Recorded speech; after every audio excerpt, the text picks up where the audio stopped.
India's journey in innovation and adoption with respect to new financial technologies is a story of unprecedented transformation. The scale of this transformation can be best understood through the numbers that define it.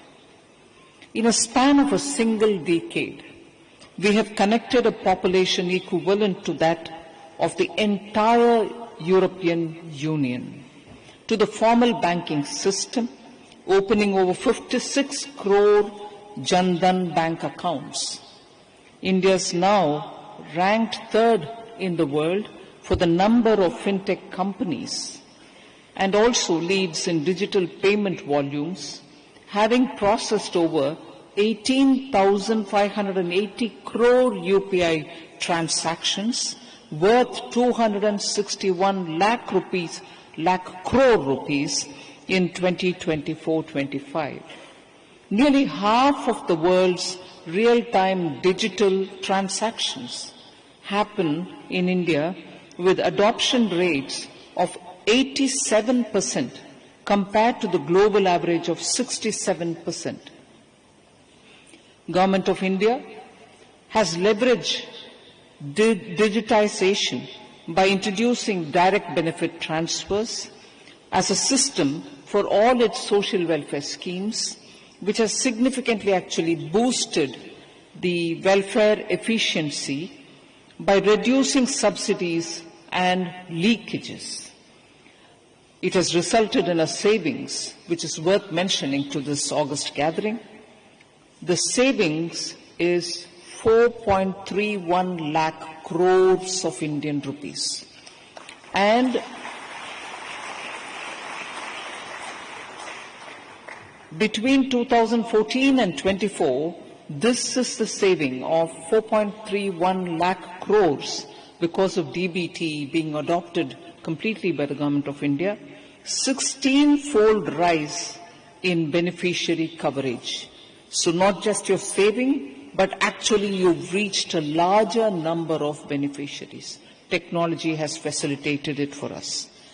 So a shift from paper-based disbursals to direct digital transfer has ensured that public funds reach the people that they are meant for and not for ghost entities. So the DBT model presents a valuable lesson, and as the first spark, I would say, it can also absorb a lot more better technologies, better innovations, better ways of handling technology and so on. You have a world out there for you all to be innovative, even about improving the DBT's efficiencies. So the contributions of startups, engineers, entrepreneurs, investors in this have been immense. So the Government of India's policy has actually to play its role in nurturing the growth and innovation of fintech sector through a balanced approach, balanced mix of policy support, digital public infrastructure, and forward-looking regulation has actually shown the results. I'll list, instead of getting into details, Aadhaar, UPI, Account Aggregator Framework, DigiLocker. All of them have really decisively changed the contours of how public finance is handled for the betterment of the citizen. India has actually stepped decisively into the global AI arena with the launch of the $1.3 billion India AI mission. It is a comprehensive strategy spanning the entire AI value chain. And that is the reason I first of all wanted to say that amount not in rupees but in US dollars. Commissioning of 34,000 GPUs at concessional rates to spur innovation across startup ecosystem, researchers and academic institutions. Launch of the AI, which is India AI Data Sets Platform, AI Kosh as it's named, incorporating 2,000 plus verified and indigenous data sets, use case across sectors, and sandbox environment. supporting development of 4 foundational LLMs that cater to India context by supporting vernacular languages and are multimodal in design. Setting up 4 centers of excellence, an India Future AI Skills Program to boost India's AI talent pool. So these are first lot of steps that we have taken with the AI, meaning India AI mission. Now a word about the Gift City.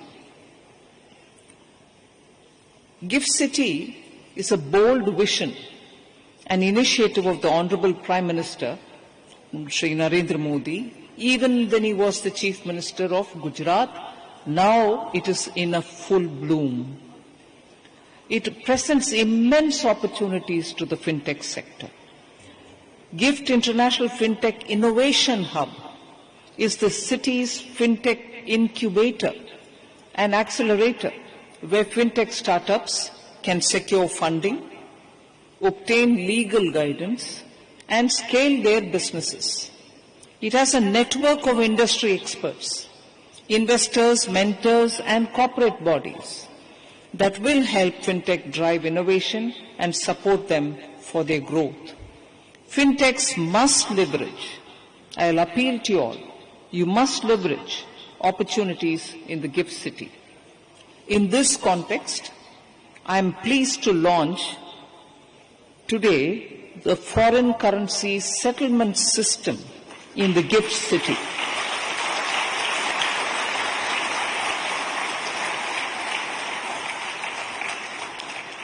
So that tells me I don't need to explain what it is.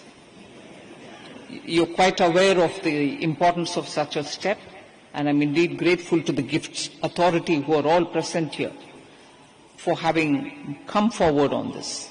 So, for those of us who would like to hear what exactly it is, transactions in foreign currency by entities in IFSC are currently settled through the correspondent banking arrangements, which is routed through different participants and multiple nostro banks. Such transactions are not settled on a real-time basis and usually settle with a lag of up to 36 to 48 hours. That's the present story. But the foreign currency settlement system, which gets launched today, seeks to solve this problem by doing a few things. One, facilitating seamless and efficient settlement of foreign currency transactions within IFSC on a real-time basis, not 36 hours, not 48 hours, just as it happens. Enhancing liquidity management and operational resilience. Ensuring compliance with regulatory oversight under the Payment and Ensuring Settlement System Act, that is the PSS Act, by the IFSA, the authority which is there. So, the FCSS will be a payment system within the IFSC designed for settling transactions in foreign currency on a real-time or near real-time basis. So I congratulate the IFSC on taking this kind of a forward-looking step.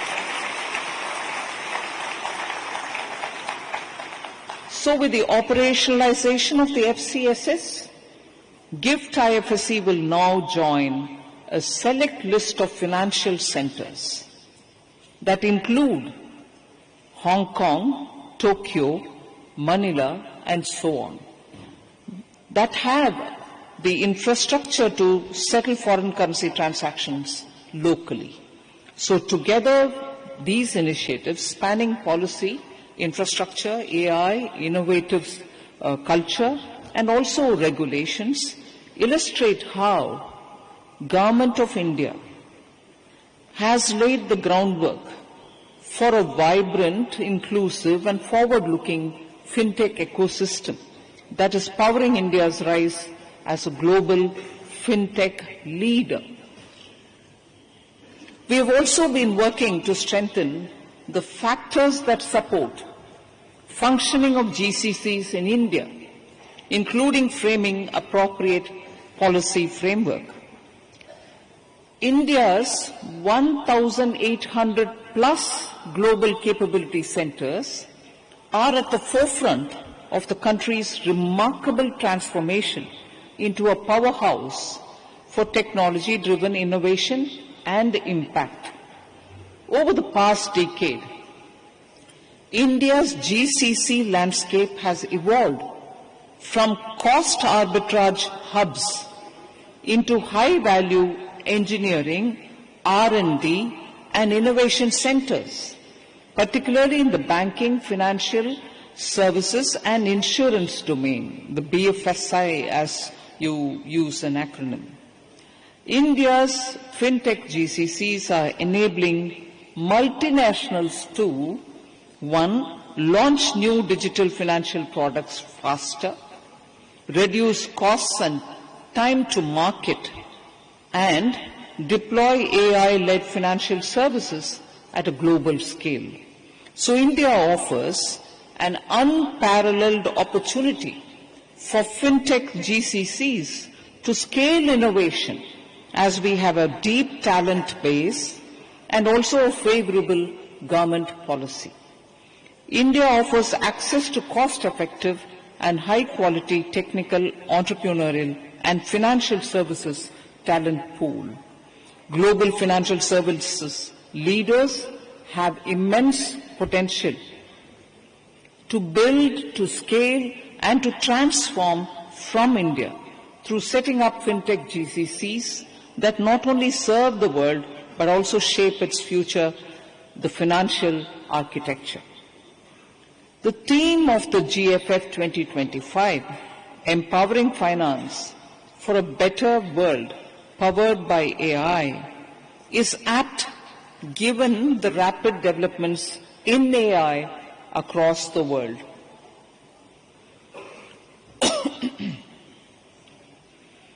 Just as the internet and mobile technologies defined the first chapter of fintech growth story, the next, or what is being shaped now by AI, blockchain, and intelligent finance.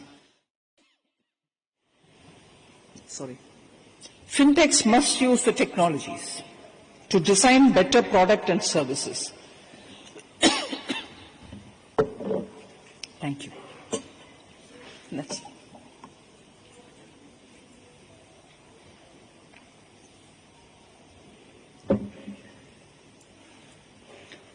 So fintechs must use the new technologies to design better product and services. They must also continue to enhance transparency, predict risks better, and personalize services responsibly. So India contributes 16% of global AI talent and is among top 3 talent markets. Indians are the second largest contributor to public Gen AI GitHub projects. It is estimated that all AI-enabled GCCs will, in all likelihood, contribute 30 to 35% of revenues of the India's AI services market by 2028. 30 to 35% of revenues of the India's AI services market by 2028. The potential for becoming the global hub for India and for building various AI products and services is very high, is not an exaggeration.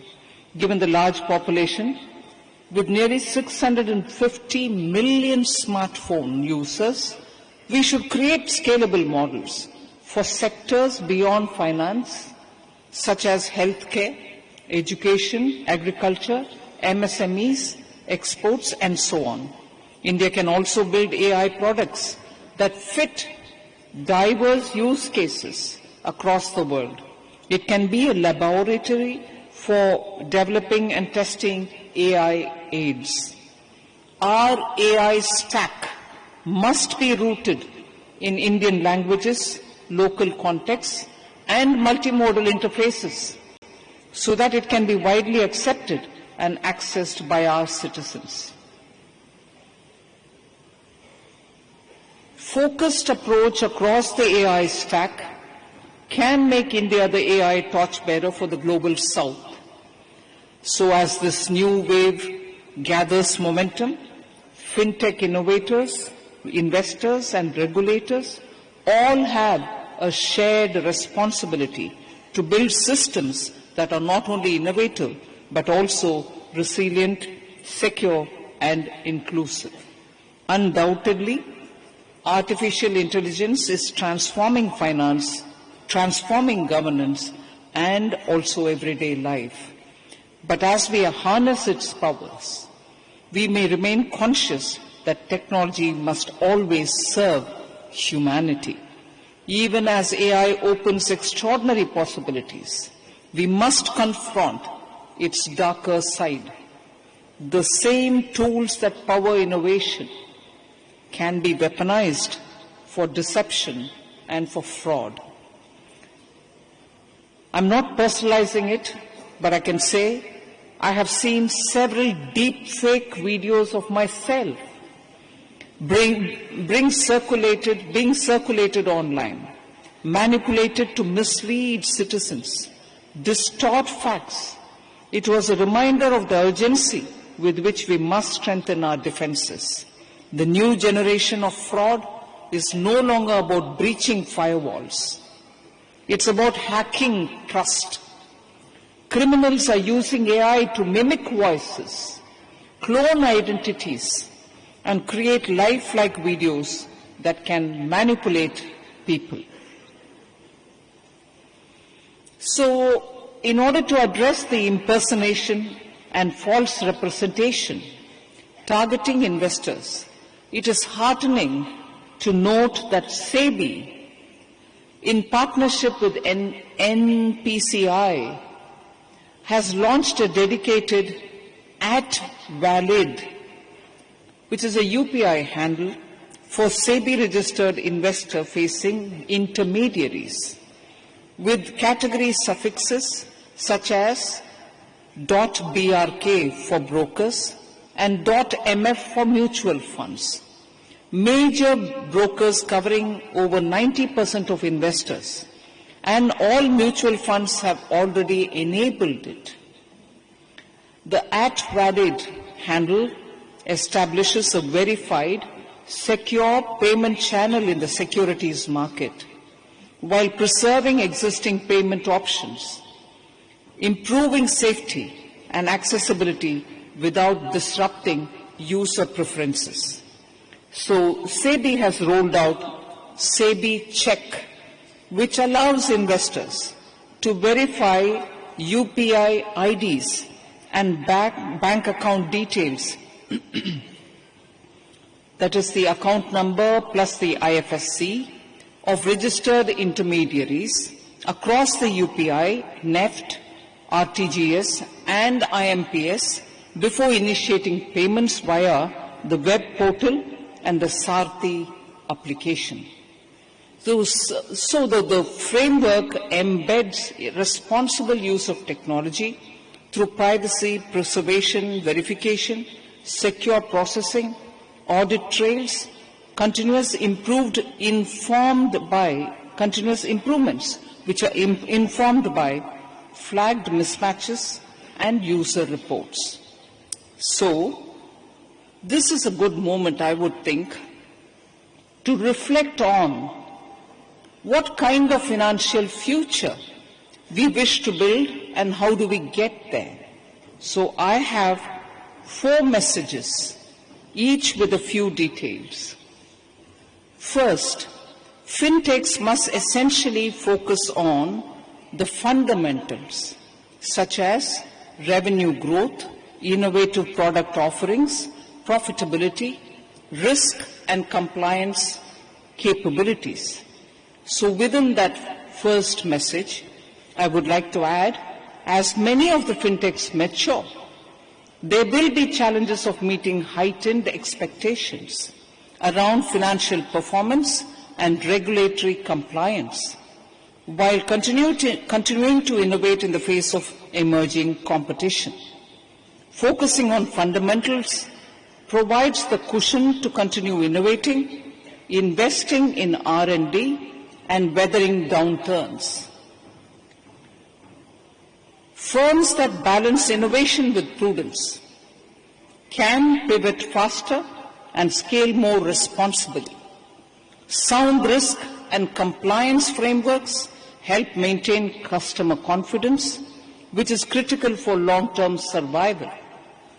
The future of reward will reward resilient innovators and not just disruptive entrants.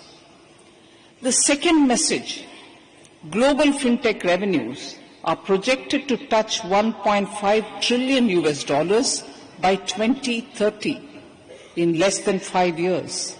But rapid growth also brings responsibility. In my second message, I'd like to say a few things more. In a country as diverse as India, with varied levels of literacy and digital familiarity, the shift from offline cash-based system to online fintech ecosystem comes with real challenges. Digitalization introduces significant challenges in terms of cybersecurity breaches, digital fraud, to unethical lending practices. As millions of citizens join the formal financial system, the focus must be to expand beyond innovation towards trust, safety, and inclusion. Speed and scale must walk hand in hand with safety.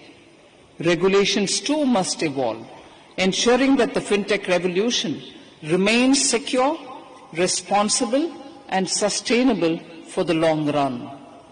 My third message now, responsible regulation is not a brake on progress. It is a seat belt for safe acceleration. Through the RBI regulatory sandbox and the self-regulatory organizational framework, SRO framework, we have created space for experimentation with accountability. These mechanisms encourage responsible innovation in a supervised setting. Work with the regulator. Share insights with from your plans and experimentation so that the next generation of fintechs can build on stronger and safer ground. My last and the fourth message, fintech sector must help cover the small remaining gaps in our financial ecosystem. What are they?